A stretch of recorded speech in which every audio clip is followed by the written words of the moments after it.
All right, let's get real. Have you ever looked at your bank account at the end of the month and wondered, where did all my money go? Trust me, we've all been there. That's where a budget comes in. Think of your budget as your financial roadmap. It's not about restricting yourself, it's about having clarity and control over your money. By tracking your income and expenses, you get a crystal clear picture of where your hard earned cash is actually going. Once you have a handle on your spending habits, you can start setting realistic financial goals. Whether it's saving for a down payment on a house, investing in your dream retirement, or finally taking that dream vacation, a budget empowers you to make informed decisions with your money.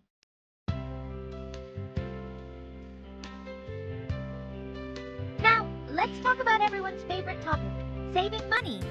It might sound obvious, but cutting unnecessary expenses is one of the most effective ways to boost your savings rate. And no, I'm not talking about living like a monk. Think about those little expenses that sneakily drain your bank account every month. Do you really need that daily latte or that subscription box you barely use? By identifying these areas where you can cut back, you'll be surprised how quickly those savings add up.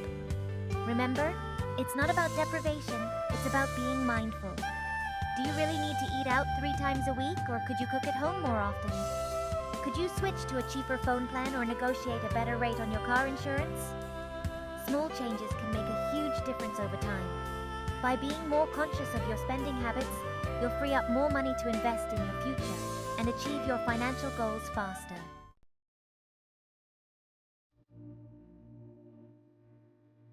All right, let's talk about automating your savings. One of the most powerful things you can do to build wealth. Think about it. Manually transferring money every month can be a pain, and it's easy to forget or just spend that money if it's sitting in your checking account. That's where automation comes in. By setting up automatic transfers from your checking account to your savings account, you're essentially putting your finances on autopilot. Choose a specific amount you want to save each month and schedule the transfer for right after you get paid. This way, the money disappears into your savings before you even have a chance to miss it. Trust me, this simple trick makes saving so much easier, and you'll be amazed at how quickly your savings will grow without lifting a finger. Remember, consistency is key, and automating your savings makes being consistent a no-brainer.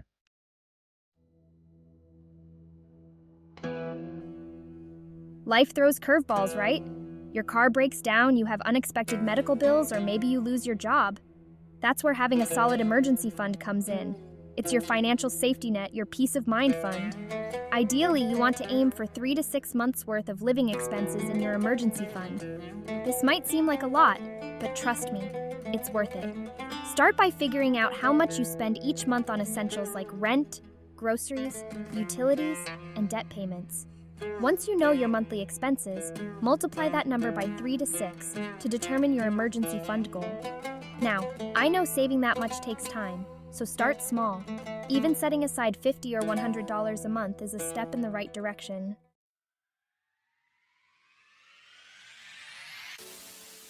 If there's one thing I wish I knew when I was younger, it's the power of starting early when it comes to investing. You see, the magic of compound interest is that your money makes money, and then that money makes more money, and so on. It's like a snowball effect. The earlier you start investing, the more time your money has to grow exponentially. Think of it this way. Someone who starts investing $100 a month at age 25 will have significantly more money by retirement than someone who starts investing the same amount at age 35, even if they invest for the same number of years. That's the power of compound interest working its magic over time. Now, I know it might seem daunting if you're just starting out, but remember, even small amounts invested consistently can add up to significant wealth over time.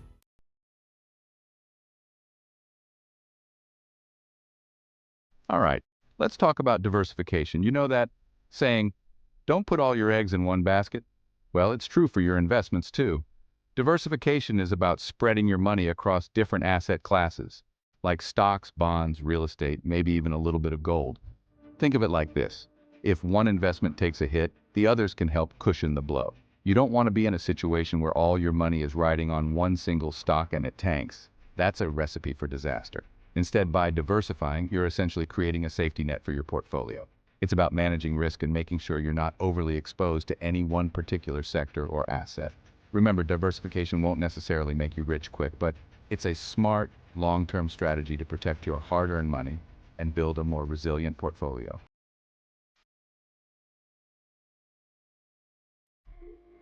Now, let's dive into a strategy I love. Dollar cost averaging. This is one of the simplest, yet most effective ways to invest, especially for beginners. With dollar cost averaging, you're investing a fixed amount of money at regular intervals, no matter what the market is doing. So, let's say you decide to invest $500 every month into an index fund. Some months, the market might be up, and your $500 will buy you fewer shares. But when the market is down, that same $500 will get you more shares. Over the long run, this strategy helps you average out the price of your investments and reduces the impact of market volatility. It takes the emotion out of investing because you're not trying to time the market or predict what's going to happen next. You're simply staying consistent, riding out the ups and downs, and letting the power of compound growth work its magic. Trust me, consistency is key when it comes to building wealth.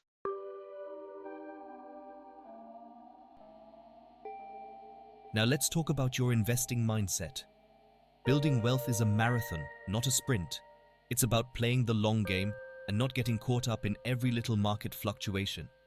I see so many people panic selling when the market dips, but that's the worst thing you can do. Remember, short-term volatility is completely normal. The stock market goes up, the stock market goes down. It's been doing this for decades.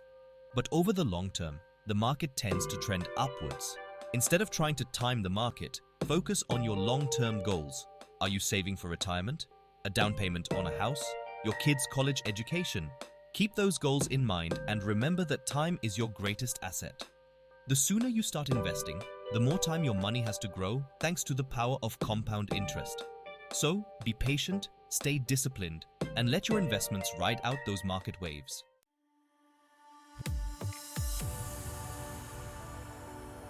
All right, let's talk about debt, specifically high-interest debt like credit cards. Look, I get it, credit cards are convenient, but the interest rates? Oof, they can be brutal. We're talking 20%, sometimes even 30% interest. That's like lighting your money on fire. You're basically working just to make the credit card companies richer. Not a good look, right? So what's the solution? We got to tackle that debt head on. One popular method is the debt snowball. You list out all your debts, smallest to largest, regardless of interest rates. Then you attack that smallest debt with everything you've got, throwing every extra dollar you can at it. Why the smallest first? Because it's all about momentum. Once you pay off that first debt, boom, you feel good. You're motivated. You take that feeling, that momentum, and roll it right into the next debt on your list. Keep snowballing your way through your debts, and before you know it, you're debt-free and financially free.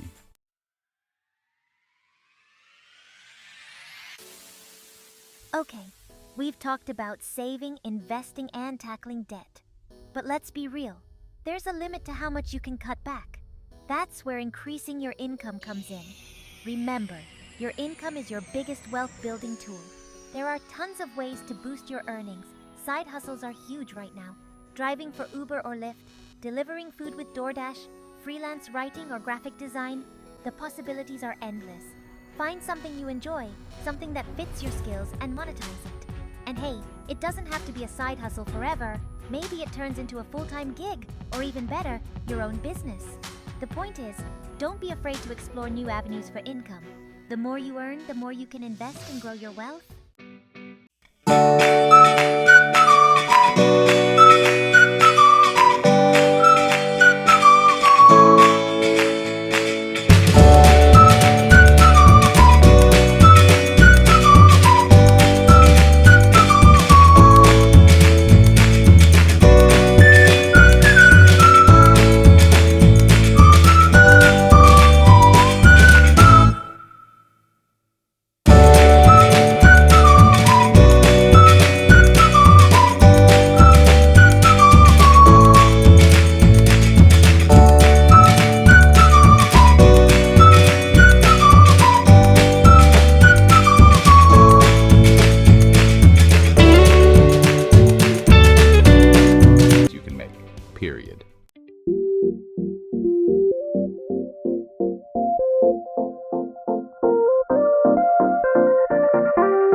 let's talk about food.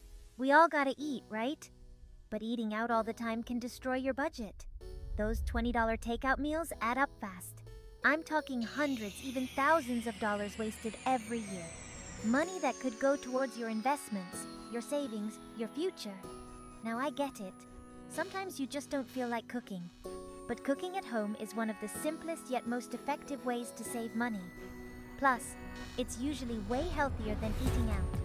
When you cook at home, you control the ingredients, the portions, and you can even make enough for leftovers. That's like free food, people. You don't need to be a gourmet chef to whip up delicious and affordable meals. Meal prepping on the weekends can save you a ton of time and money during the week.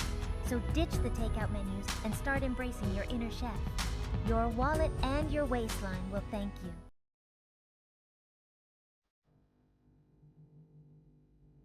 Alright, let's talk about being smart with your shopping. This isn't about depriving yourself, it's about getting the most value for your money. First off, coupons. Yeah, they might seem a little old school, but trust me, they work. You can find them online, in newspapers, or even through apps. Next up, compare prices. Don't just buy something from the first place you see it. Take a few minutes to check different stores or websites. You'd be surprised how much prices can vary. And hey, don't be afraid to embrace generic brands. Seriously, a lot of the time they're practically the same as the name brand, but at a fraction of the cost. Think about it. Even saving a few bucks on each shopping trip adds up over time. That's money that can go towards your investments, your emergency fund, or even just towards giving you some peace of mind. Remember, building wealth is a marathon, not a sprint, and every little bit counts.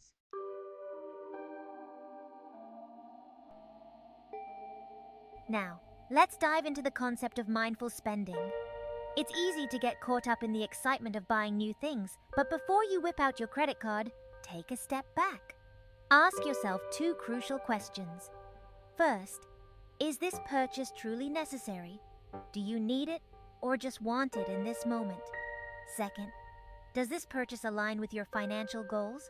Is it going to help you get closer to financial freedom, or is it going to set you back? Trust me, I'm all for enjoying the fruits of your labor, but there's a difference between treating yourself and just straight-up impulse buying. By being more mindful of your spending habits, you'll be amazed at how much money you can free up. That money can then be put towards things that truly matter to you, whether it's investing, paying off debt, or achieving your long-term financial goals.